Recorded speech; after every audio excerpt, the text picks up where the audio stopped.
All right, well, last but not least, Old Faithful, Right Hand Man. So, Right Hand Man, this is this is the go-to. This is the workhorse. This is the guy that you lean on. As I'm sitting next to him, this is the guy I lean on right here. My right hand man, Adrian Perez. So we've been doing this wine for a while. This is definitely our most followed wine. Has the most history. We've been doing this since 2005. This is my love for Syrah, but it's making a Central Coast Syrah. So we source fruit from Santa Barbara County. Santa Barbara County provides, spice and savoriness and, I would say a little more linear, maybe not as round and plush and supple and rich, more linear, more, there's definitely more spice, savory, spicy, darker elements, some, the pepper and the olive and these some, more cool climate elements. When you weave that into the stuff from Paso, which is definitely richer and more exuberant and more round, it definitely, it gives it a couple more layers and it's fun to blend those together. So this wine is typically, a wine that we blend those two components, and we're looking for a wine that's just, it's your go-to. Put it on the table. It doesn't matter who's there, who's drinking wine. Everybody's gonna be happy. And so so this is our 18. We just bottled this. What was it, like a couple weeks ago? Friday, April 3rd. Friday, April 3rd. So this is freshly bottled.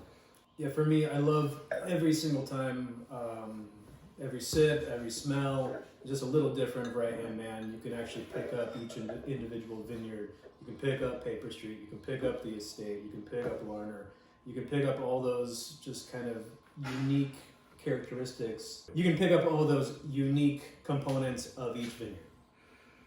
Like Adrian was saying about all the different components that were blended in, as you're picking them all up, they definitely add to all the layers. You're getting that savory element on the nose.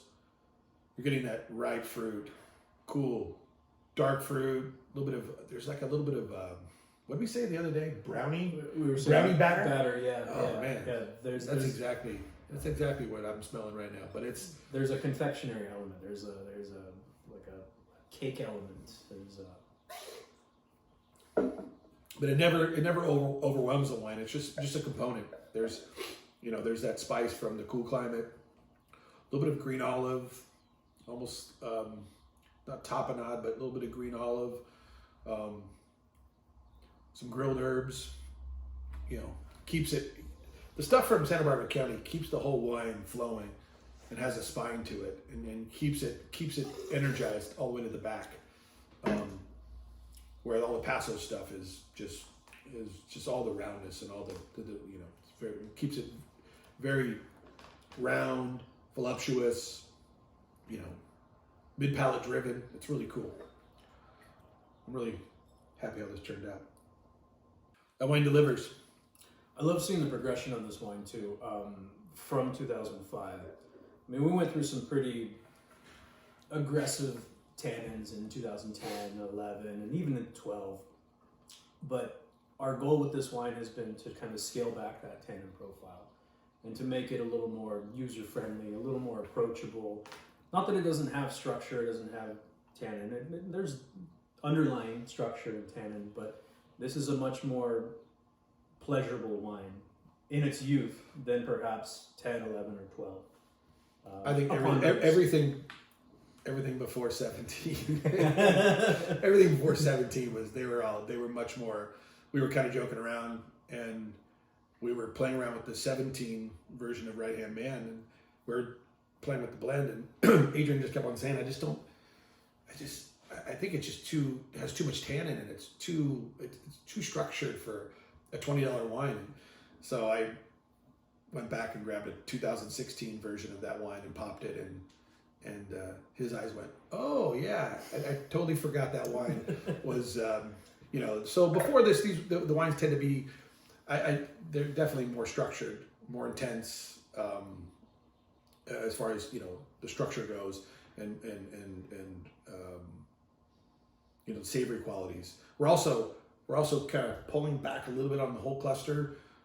We still have quite a bit in there because that's our thing. We really like to have the savory elements that whole cluster brings, but we're definitely trying to make this wine a little bit more accessible, a little more pliant, a little bit more, you know, drinkable early, because these wines are meant to drink now. Don't hold on to them. Don't age them. You know, they'll age fine, but, you know, drink them. What you guys are doing, you guys are buying this stuff, and we appreciate it. Super grateful for the support and the response to this special. You guys, we just put together 4 pallets of wine that went out today, and we just, you know, we can't do what we do without what you guys do. So Yeah. thank you for that. Yeah, no, thanks guys. We really appreciate it, and we hope you enjoy the wines. So anyways, cheers everybody. Can we touch? No touching.